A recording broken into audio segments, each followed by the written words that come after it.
Audiencia de M24, tengan ustedes muy pero muy buenos días. Un sábado más compartiendo con ustedes, hablando de la seguridad social y el BPS,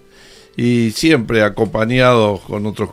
integrantes del equipo. Y hoy, como es habitual, nos acompaña Gabriel Regalado y Fabricio D'Angelis, que con mucho gusto ya le damos en la introducción para saludar a nuestra audiencia. Muy buen día, Ariel. Buen día para la audiencia de M24 también, que nos sigue todos los sábados. Bueno, muy contentos de estar otro sábado más acompañándolos con muchos temas de seguridad social, de actualidad también. Y bueno, para seguir compartiendo con todos ustedes. Buenos días, Ariel. Buenos días, audiencia. Gabriel, un gusto, un placer enorme, como siempre, estar nuevamente acá con todos ustedes. Bueno, hoy queremos recordar una fecha que se cumplió el pasado miércoles 6 de septiembre. De alguna forma es un día histórico para los uruguayos. 103 años atrás se le daba sanción a la primera ley, la 6.269, una de las primeras leyes que se llamaba la ley Carnelli, y que habló y que amparó a obreros y empleados del Estado, siendo un escalón preponderante en la ampliación de la cobertura de la seguridad social, y etapa que marcaría precedente mucho más amplio para que nuestro país, que ya tenía avances en materia de seguridad social, hacia lo que seguimos soñando, a lo que habrá que seguir peleando y construyendo propuestas y desarrollando diálogos, consensos entre distintos actores sociales y actores políticos para que nuestro país tenga un verdadero estado de bienestar. Pero creo que además de eso, para nosotros, integrantes de ONASPU, para los jubilados y pensionistas en general, un 6 de septiembre también, domingo 6 de septiembre de 1992, hubo por primera vez, aunque la Constitución nos mandataba desde 1967, a realizar las elecciones en el sector de jubilados y pensionistas. Recordemos que en el sector de los trabajadores y de los empresarios, la no existencia de padrón, la de que la Corte Electoral se rige por credencial cívica y en aquel momento, y sigue siendo ahora igual, toda la inscripción dentro del BPS era y es por cédula de identidad, pero no se tenía identificado, no se tenía en la información tan importante y tan actualizada que también nos debemos ocupar nosotros de tener, no se conocía que tal trabajador con cédula tal tenía una credencial cívica, y eso impedía hacer las elecciones en el sector de empresarios y de trabajadores. Pero en los jubilados, desde la primera elección, fue además disputada, porque no solo estuvo la lista de nuestra ONASPU, la lista 1, sino que además hubieron quienes pretendieron disputar la representatividad, que esa organización que tenía casi un año de creada, pero que tenía una experiencia de militantes, algunos de ellos que venían del mundo del trabajo, otros militantes sociales, jubilados, pero que seguían con sueños, con ideas de que era posible reformar esa realidad, y que ya habían hecho de alguna forma grandes batallas, como fue la reforma constitucional en 1989, que reformó el artículo 67 de la Constitución, que puso en manos de las negociaciones colectivas de los trabajadores y los acuerdos que hubieran en los consejos salarios en materia de ajuste de salarios, para que ese índice el índice medio de salarios fuera lo que cada vez que hubiera aumento en la administración central, bueno, es el ajuste que deberían tener el conjunto de jubilados y pensionistas. No solo del BPS, el conjunto de jubilados y pensionistas que están dentro del sistema general de la seguridad social, porque incluye a lo de la caja militar, a la caja policial y a las cajas paraestatales, tanto profesional, notarial como bancaria. Por lo tanto, creemos que sigue teniendo absoluta actualidad aquel objetivo que se cumplió con el apoyo de más del 80% de la ciudadanía en el 89 y que tuvo al frente, como la batalla por la construcción de viviendas para los jubilados más pobres, ese tema que tanto nos ocupa, nos preocupa y que tal vez nos dé el espacio de hoy, porque hay muchos temas y mucha comunicación para poder estar hablando, y al frente un queridísimo compañero, dirigente histórico, primer secretario general de ONASPU, don Luis Alberto Colotuso, que tenemos el orgullo de decir que fue el primer director representante de jubilados y pensionistas que integró el Banco de Previsión Social. Creo que también en estas cosas que señalabas, Ariel, hay algunos común denominadores, digamos, en la historia de la seguridad social en el Uruguay. Un país que desde muy temprano, siendo muy joven el país, empezó a preocuparse por el bienestar de las personas que a determinada edad, luego de cumplido un ciclo en la actividad laboral, generan el derecho a un merecido retiro, a un merecido descanso, a una jubilación, a una pasividad o a una pensión en caso de que una persona no haya podido alcanzar los años de trabajo formal a veces, ¿no? Siempre conviene aclarar eso, no es que la persona no trabaja, sino que ese trabajo tiene que ser formal, tiene que ser registrado.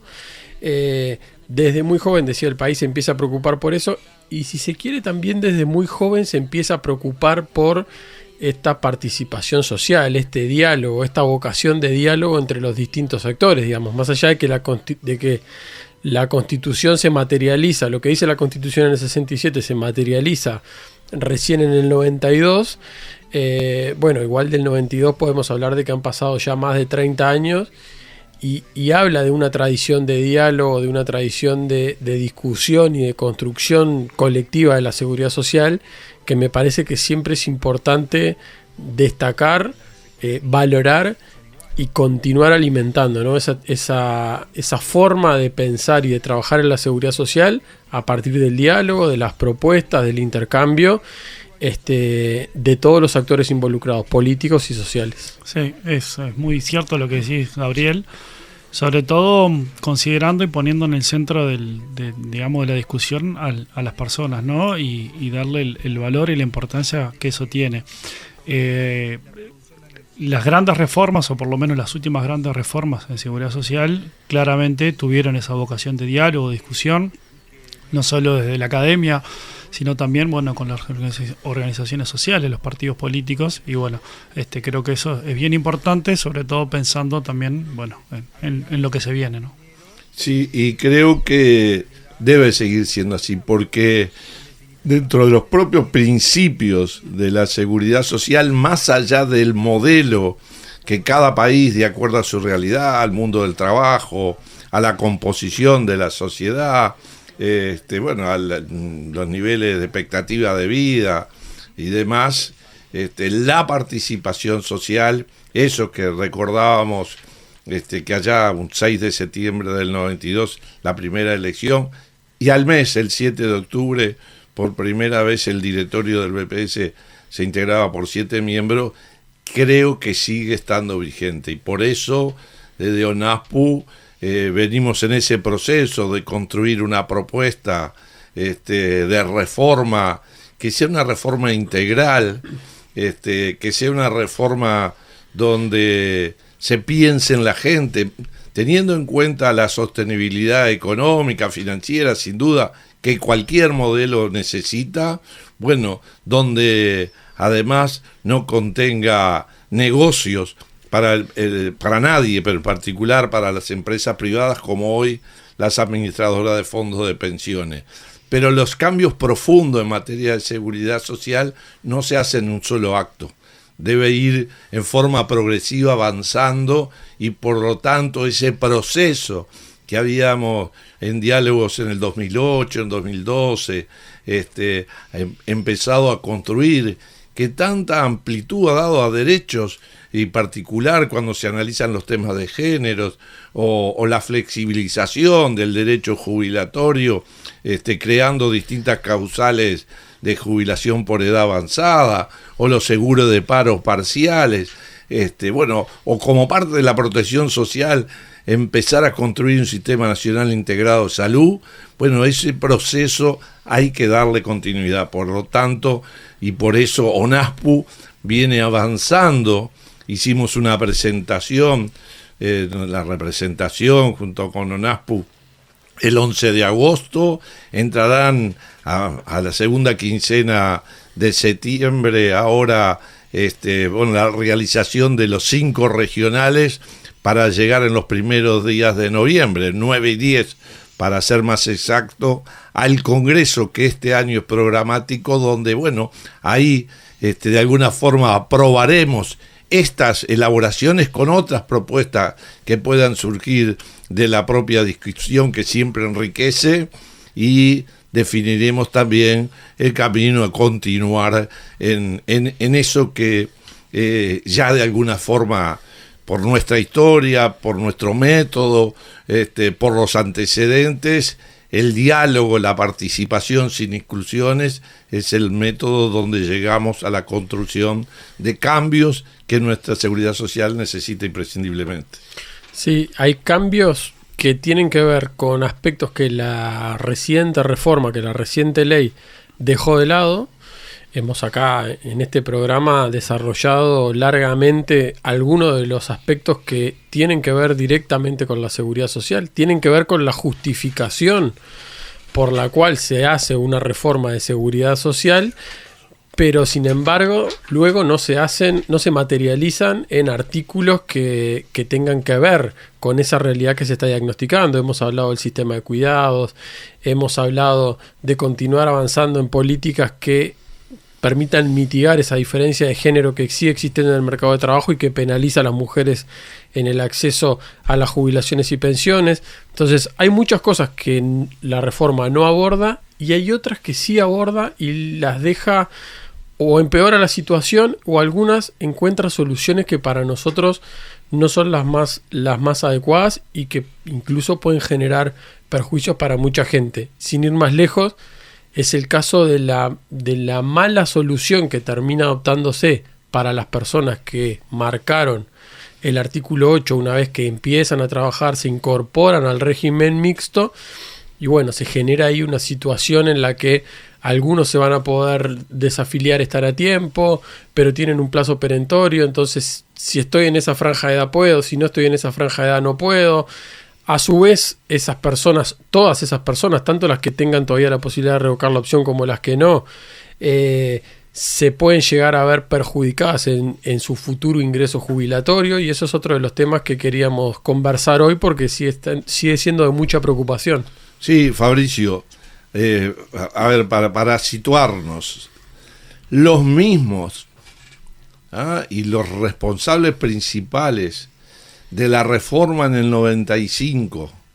que hace en esta semana, el miércoles, presentaron un libro, es decir, la ley se aprobó, está la 20.130, se aprobó, se promulgó el 2 de mayo, y hoy ya tienen un libro elaborado sobre esa ley que unos días antes se había preparado. El doctor Saldain es un experto, un conocedor,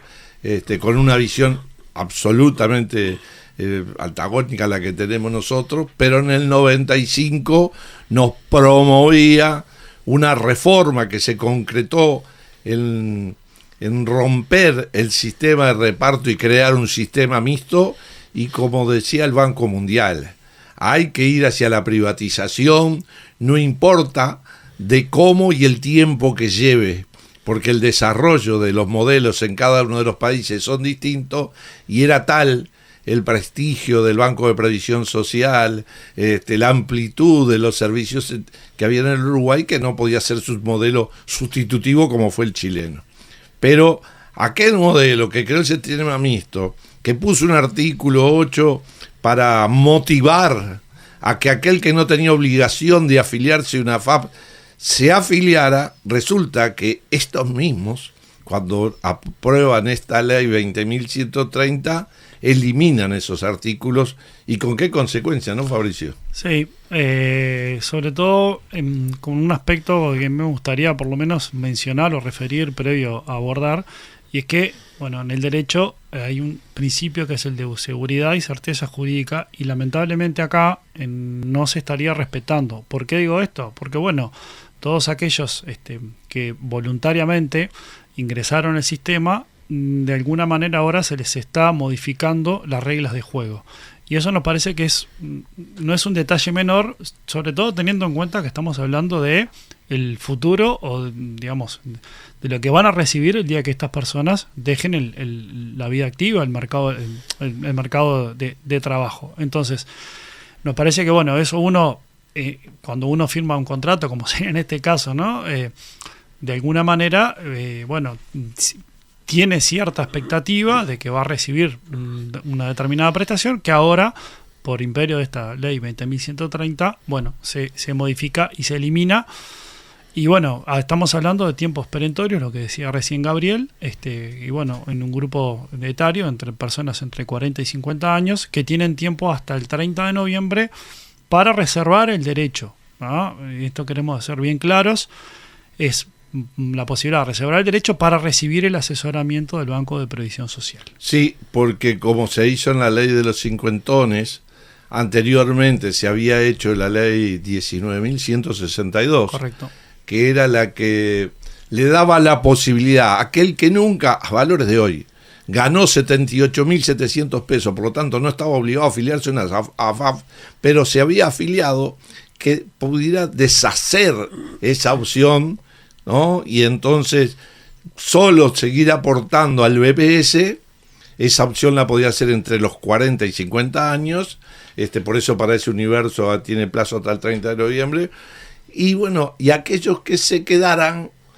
tendrían, bueno, una bonificación en la jubilación, pero no en toda la jubilación, en el pilar de reparto en el que paga el BPS. Aunque se fue del BPS sin tener obligación, la ley le bonificaba un 50% de la pasividad, para hablar en términos bien comunes. Por eso hoy hay 18.000 que ya han hecho esa reserva de agenda, podamos decir de alguna forma, pero son 310.000 que tienen en 40 y 49 años, que hicieron una vez la opción del artículo 8 y que, bueno, tienen la oportunidad. Y acá, como bien se previó en la ley de los cincuentones y en la ley 19.162, bueno, convocarlos personalmente, porque está el ahorro individual, que es lo que me llevaron a mi cuenta e invirtieron para yo mi retiro, y que hacer una simulación para que yo individualmente resuelva qué va a pasar si yo, bueno, me desafilio de la FAP, como sin duda el propio BPS hace una estimación por la asesoría de que casi el 85% de lo que se vayan a presentar van a tener la posibilidad de desafiliarse, porque el sistema de reparto siempre va a ser más oportuno. Pero bueno, ya hemos hablado en días anteriores, sábados anteriores de esto, pero creo que vale la pena, porque más allá de que no sea específico de jubilado y pensionista, bueno, somos parte de una sociedad, tenemos amigos, tenemos hijos o nietos que están en esa edad, y por lo tanto no pierdan la oportunidad de esa, ¿no? Capaz que, para resumir, quienes tengan entre 40 y 50 años, hasta el 30 de noviembre tienen que, por las vías que BPS pone a disposición, agendarse para recibir el asesoramiento, ¿sí? esta agenda, como decía Fabricio, en principio no está funcionando todavía con día y hora. No es entro a buscar una agenda y me voy a agendar ya para un día y una hora, sino lo que va a permitir la gente es manifestarle de alguna forma a BPS que quiere recibir ese asesoramiento, y después BPS se va a comunicar para decirle, bueno, tenés que venir tal día y tal hora. Pero en principio, personas entre 40 y 50 años, hasta el 30 de noviembre manifestar esa voluntad para ser asesorados y decirle, mirá, básicamente que BPS le explique, las reglas de juego cambiaron y por lo tanto, si vos seguís manteniendo tu opción de afiliación voluntaria al sistema mixto, podés llegar a cobrar esto, y si no la mantenés y solamente aportás por el tramo al que estás obligado, podés llegar a cobrar esto. Me parece que más allá de cualquier consideración que uno pueda hacer acerca del régimen mixto o las AFAPs, es importante sobre todo tener ese asesoramiento, porque después puede tener una incidencia directa en lo que la persona vaya a cobrar una vez jubilada. Bueno, sin proponernos de alguna forma, entrando en estos temas desde el inicio del programa de esta mañana, fuimos hablando de cuestiones que hacen a la plataforma de ONASPO, el tema de las viviendas, el tema de la salud, el tema de la representación, la necesidad de reforma. Y esas cosas estarán en la marcha del próximo jueves 14, cuando a las 10:30 de la mañana empiezan a confluir delegaciones de todo el país, para después, por 18 de julio, ir hasta la Plaza Independencia, ahí donde se levantará el estrado frente a la Torre Ejecutiva, y pediremos respuesta, como dice la convocatoria, pero respuestas a temas planteados de hace mucho tiempo, temas que hubiésemos querido y seguimos pensando en que debemos poder de alguna forma hablarlo, dialogarlo con el presidente de la República, que es en definitiva que junto al Poder Ejecutivo tiene las iniciativas en materia de seguridad social. Bueno, pero en esta mañana de sábado nos vamos a ir por vía telefónica hasta Paso de los Toros. Ahí está Luis Lujambio, que es integrante del Consejo Directivo Nacional, responsable del Regional Norte, y está trabajando junto con otros compañeros muy intensamente, porque desde el norte también, como desde el este, del oeste, de cada una de los puntos cardinales de nuestro país, vendrán delegaciones a esa marcha. Y bueno, ya te damos los buenos días, Luis, y el agradecimiento por este contacto, para que nos cuentes cómo viene organizándose esa convocatoria. Buenos días, ¿cómo están ustedes? Bueno, va marchando muy bien. Yo tuve oportunidad de ir por el Regional Norte, donde soy secretario general, y con mucho entusiasmo para la marcha, para participar, concurrir y participar de la marcha del 14 de septiembre, ¿verdad? ¿Y cómo está la cosa? ¿Ya hay algún Muy bien, la gente está, la verdad que va a ser muy bueno la concurrencia, de la Regional Norte. Asociaciones que no habían podido concurrir en las otras marchas por problemas de salud, problemas de todo de adulto mayor. Ahora, por ejemplo, de Artigas van a concurrir de las dos asociaciones, van a concurrir a la marcha, o sea, de la asociación de Artigas, dos de Tomás Gómez Soro, van a concurrir en ómnibus,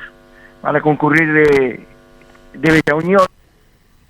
Estuvimos en Rivera, que con la asociación de Rivera hay una asociación que se está formando que también va a participar de la marcha. Después venimos por Tacuarembó, donde Tacuarembó hay dos asociaciones también para participar de la marcha: San Gregorio Polanco y Paso los Toros. Así que bueno, y te faltó Salto, ahí que sé también que... Sí, Salto, sí, pero como Salto está mi compañero Olivera, que la parte de organización se encargó de él, el Salto ahí, por eso se me pasó a mí, pero no. El Salto también pertenece a nuestro Regional Norte, ¿verdad? Exacto, por lo tanto de cada uno de los departamentos habrá representación, vendrán con su bandera, con su identificación de cada asociación, y hasta del pueblo más pequeño de esos departamentos habrá uno o dos representantes, porque sin duda el esfuerzo es muy grande, no es fácil hacerse 500 o más kilómetros para arrancar a la medianoche, para volver de nuevo casi llegando a la medianoche, 24 horas de viaje, de marcha, y bueno, pero eso es el compromiso de la gente, el darle visibilidad a una organización que tiene muchísima representatividad y que además justeza en los reclamos que hacemos, ¿verdad, Luis? Sí, porque fíjate que de Bella Unión y Artigas son casi 1.200 kilómetros y de vuelta, pero están un entusiasmo bárbaro porque la gente está, que es una causa justa y todo lo que quieren presenciar y participar de la marcha, porque la verdad que el 3% no sea descontado en diciembre cuando cobramos en enero por lo menos es una ayuda más a las jubilaciones más bajas. Si este préstamo con nada lo descuentan, cada vez se sumerge más más los que sufren más son las jubilaciones más bajas, ¿verdad? Luis, ¿cómo andás? Buen día, Gabriel te habla. Bueno, ¿sabes cómo te va? Buenos días, ¿cómo estás? Bien, todo bien, por suerte. En realidad me quedé pensando un poco en eso, en que hay una motivación por venir y a veces en realidad uno tiene que pensar que tristemente hay una motivación para venir, ¿no? Porque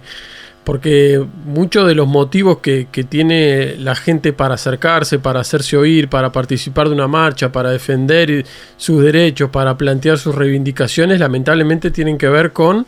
la no respuesta o la respuesta negativa que ONASPU y que los jubilados y pensionistas en definitiva han tenido a todos los planteos que vienen realizando en el último tiempo. No hablemos ya de siquiera poder plantearle estos reclamos o estas reivindicaciones al presidente, que ha sido tarea imposible en más de 3 años, sino, bueno, en obtener una respuesta favorable. Hablabas recién lo del 3%, es algo que se plantea permanentemente, pero también, por ejemplo, en obtener respuestas en el tema de vivienda, obtener respuestas en el tema del sistema de cuidados, digamos, hay una serie de reivindicaciones que lamentablemente llevan a que la gente, bueno, se entusiasme de alguna forma, aunque parezca contradictorio, para movilizarse, para defender sus derechos y para hacerse escuchar, ¿no? Es la forma de hacerse escuchar, y todo junto es más fuerza, ¿no? Es todo junto, por eso la gente tomó conciencia y se da cuenta de la lucha que tiene ONASPU junto con sus asociaciones para tratar de que tengamos las jubilaciones. Yo siempre digo las jubilaciones más bajas, que puedan vivir un poco mejor, ¿verdad? Como decías vos, con vivienda, con salud, la parte económica, bueno, y seguir luchando por la Operación Milagro, que tanta cosa, tanta gente que ve, con el que no tenía problema de visión, y ahora seguir luchando para que sea todo como venía la Operación Milagro, como que tuvo tanto éxito, ¿verdad? Bueno, Luis, la verdad que te felicitamos porque sin duda son asociaciones, son compañeros en cada lugar, pero el esfuerzo que hace también en lo personal, de recorrer, de comprometer, de ser la voz de la dirección de ONASPU en toda la región norte, es un gusto de haber estado en contacto contigo. Y bueno, nos vemos el jueves 10:30 ahí en el Entrevero para marchar juntos hasta la Plaza Independencia. Sí, la verdad que esto agradezco a ONASPU que me dio esta oportunidad de conocer cómo está nuestra asociación y ver la forma de trabajo y el sacrificio que hacen y que luchan para que se encontrar mejor, para tratar de ayudar a la gente que más precisa, ¿verdad? Al jubilado que más precisa, y al pensionista, al jubilado y pensionista. Y la verdad que es un gusto y un agradecimiento que tengo a ONASPU, que me permitió conocer la forma cómo trabaja y cómo luchan las asociaciones. Bueno, un abrazo grande. Muchas gracias, un abrazo. Bueno, muy bien. Después de este contacto, nos vamos a ir a una pausa, Ariel. Bueno, y a la vuelta vamos a hablar con gente, la presidenta específicamente de la Asociación de Jubilados y Pensionistas de San Ramón, Elena Cuartino, que bueno, nos va a hablar un poco de la visita que estuviste realizando en estos últimos días por la asociación y bueno, también de cómo se preparan para la marcha del 14 de septiembre. Bueno, y recuerden, si se quieren conectar con nosotros,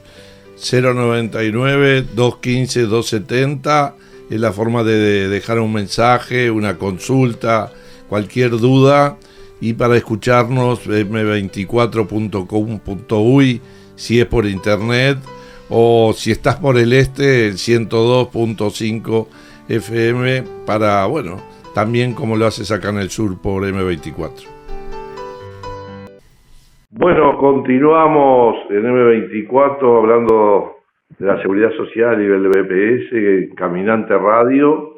y con mucho gusto estamos en contacto con la presidenta de la Asociación de Jubilados y Pensionistas de San Ramón,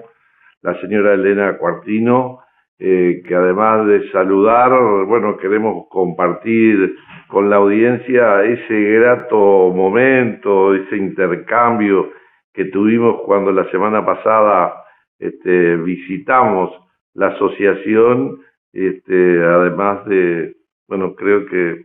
es una referente histórica, Maruja, Ferrúa, que, bueno, con sus 99 años y su cabecita fresca, pasamos por su casa a saludarla y es una inmensa alegría y una felicidad poder seguir compartiendo con ella, aunque le cuesta, bueno, esas cosas de la vida que nos van limitando tener una vida activa, pero lo primero que nos preguntó ahí, después de preguntar por mi familia, bueno, cómo andaban las cosas. Y bueno, y para hablar de eso, de cómo andaban las cosas, qué mejor que la audiencia conozca qué pasa en la casita, como le dicen ellos, allí en San Ramón, esa querida localidad de Canelones. Buen día, Elena. Bueno, buenos días, un gusto de conversar con ustedes. Sí, nosotros le decimos la casita de los jubilados porque siempre le quedó ese nombre de cuando estaba Maruja, Reina y todas las señoras que inauguraron esta casita. Bueno, y fue un gusto también haber recibido al director Ariel Ferrari junto a María Elena, que nos vinieron a traer mucha información sobre la nueva ley y muchas cosas más que mucha gente quería escuchar. Sí, y además muestra la avidez, lo que genera la seguridad social y en particular el BPS, porque estuvo toda la prensa, algunos de Canelones, pero de San Ramón estuvieron todos los medios así también haciendo la cobertura. Sí, nosotros queríamos que todo el pueblo escuchara de lo que se trataba, la visita, y por eso los convocamos a todos, también convocamos al público en general, que los que tuvieran alguna inquietud o los que quisieran hacer alguna consulta, que también concurrieran, y fue así como transcurrió una linda jornada.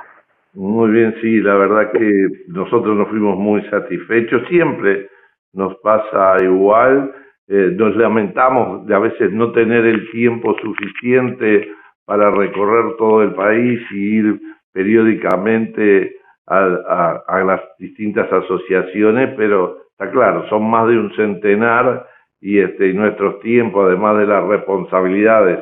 que tenemos como director en la gestión, en una vez por semana tener directorio, no nos permiten, pero sí vale la pena escuchar a la gente, sus preocupaciones, sus inquietudes, y ustedes tienen unos hermosos salones allí que hacen, me imagino, algunas de los nos compartieron, distintas actividades que vale la pena que también conozca cómo vamos transcurriendo hacia una vejez activa, no quedándonos encerrados en nuestra casa aislados, sino integrados a la sociedad, y las asociaciones de jubilados cumplen ese rol, y en particular ustedes ahí en San Ramón. Sí, nosotros acá se hacen varias actividades. Hay una psicóloga que vienen, que tienen unas cuantas personas que concurren a la psicóloga. También se dictan clases de yoga, una señora viene, también concurren, hay un día en la semana que concurren y juegan a las cartas, y bueno, se realizan distintas actividades. Tratamos de mantener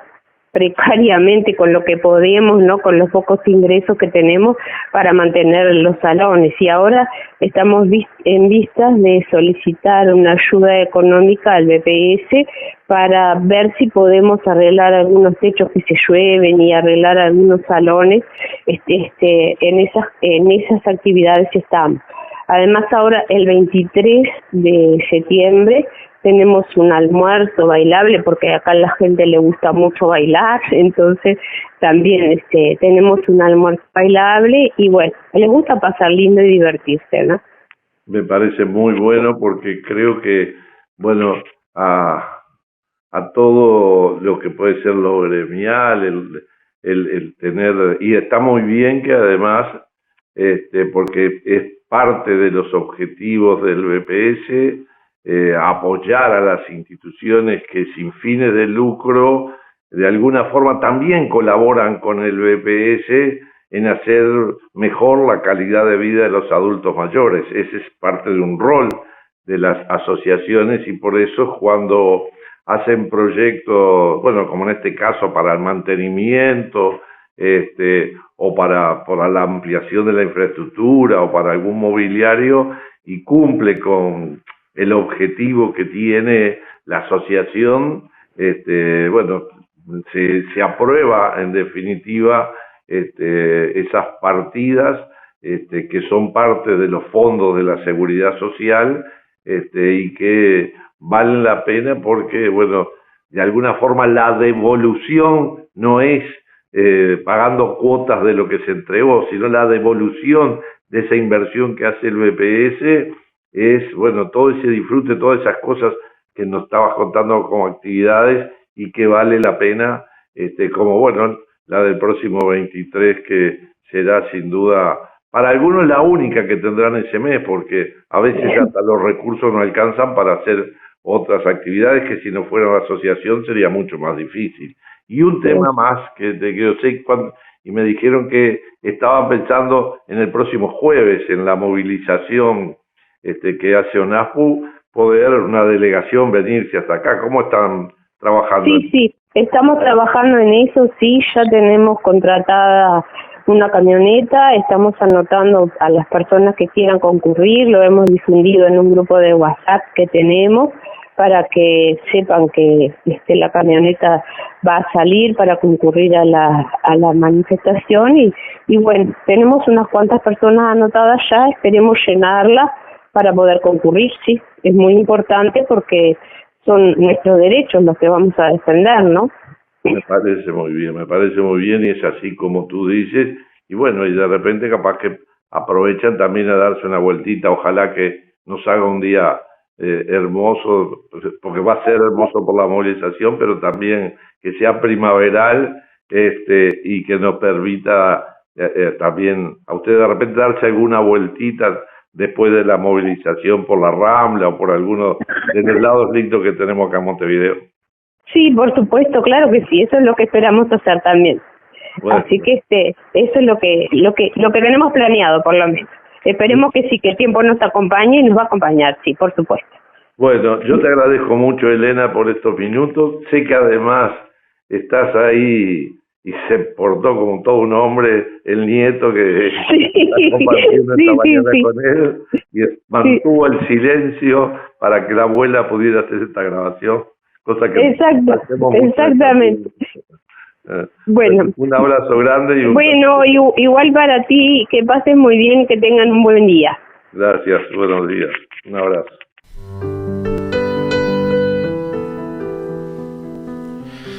Bueno, muy bien, después de este contacto con la presidenta de la Asociación de San Ramón, aprovechamos a mandar un saludo a toda la gente que nos escucha en San Ramón y bueno, en todo el país, por supuesto. Queríamos en estos últimos minutos conversar sobre un tema que estuvo sobre la mesa los últimos días en la reunión de directorio del Banco de Previsión Social y que tiene que ver con vivienda. Con un tema muy sensible, como decimos siempre, para los jubilados y pensionistas, que genera muchas preguntas, que genera muchas ansiedades también y muchas incertidumbres para la persona que está en la espera, está en la situación de, bueno, se inscribió y está esperando para poder acceder a una solución habitacional. Y en los últimos días, decíamos, en la sesión de directorio se estuvieron discutiendo algunas modificaciones al programa de soluciones habitacionales que queríamos compartir hoy con ustedes, Fabri. Sí,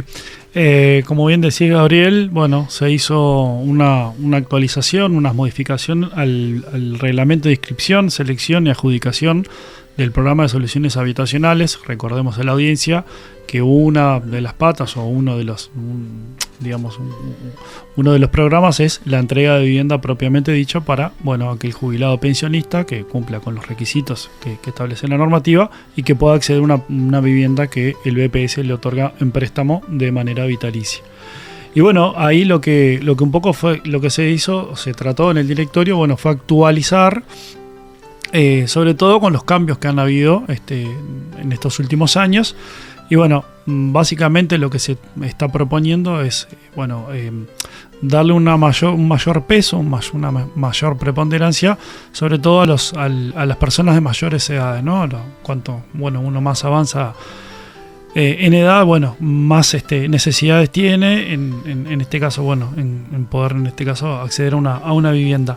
Y bueno, se va a tratar de ponderar, va a pesar mucho más eso en detrimento, bueno, de otras personas que bueno, que si bien se pueden inscribir, si volvemos a decir lo mismo, pueden acceder al programa de soluciones habitacionales, pero bueno, no van a puntuar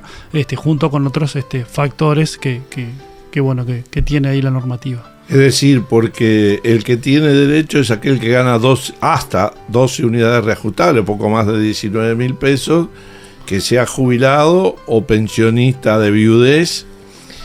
y se los califica cada uno, lo que se determina como un baremo social. Exacto. Y este es uno de los componentes que se modifica, ¿verdad? Exacto. Es decir, hacer pesar más cuanto mayor sos. Eso ya estaba ponderado, pero lo que hace ahora se le pone un mayor peso, un mayor peso. Exacto. A eso, y bueno, y bien importante, pero no es el único, ¿no? No, y otra de las modificaciones importantes que se hace es que en aquellas localidades, cuando existan durante más de 3 meses viviendas disponibles y no existan aspirantes, o sea, personas potencialmente con derecho a poder acceder a la vivienda, enganchándolo con lo que tú decías, Ariel, o sea, con ingresos inferiores a 12 unidades reajustables, ahí existe la posibilidad de aumentar el tope. Aumentarlo a 24 URs, que lo que permitiría es que ampliar el universo y que personas que hoy no están dentro de las posibilidades de poder inscribirse se puedan anotar y acceder a una vivienda. Sí, eso se hace en forma extraordinaria, puntual, no permanente, porque yo sé, muchas veces algunos que superan las 12 unidades reajustables dicen, che, ¿por qué no aumentan? En vez de 12 son un poco más, así nos inscribimos más. Bueno, hoy tenemos una demanda insatisfecha,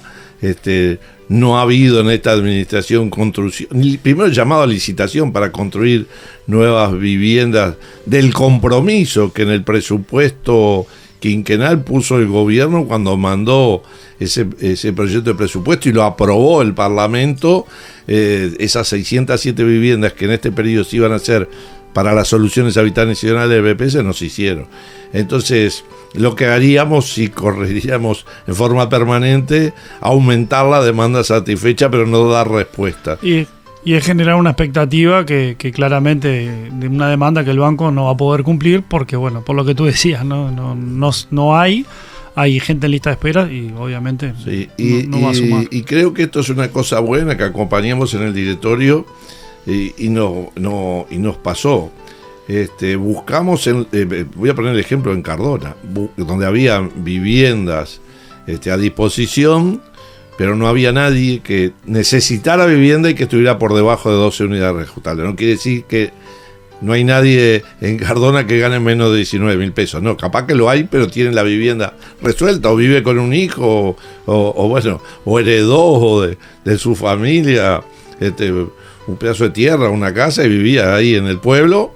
pero no había inscriptos, no había demanda insatisfecha en esa localidad. Se buscaron localidades cercanas,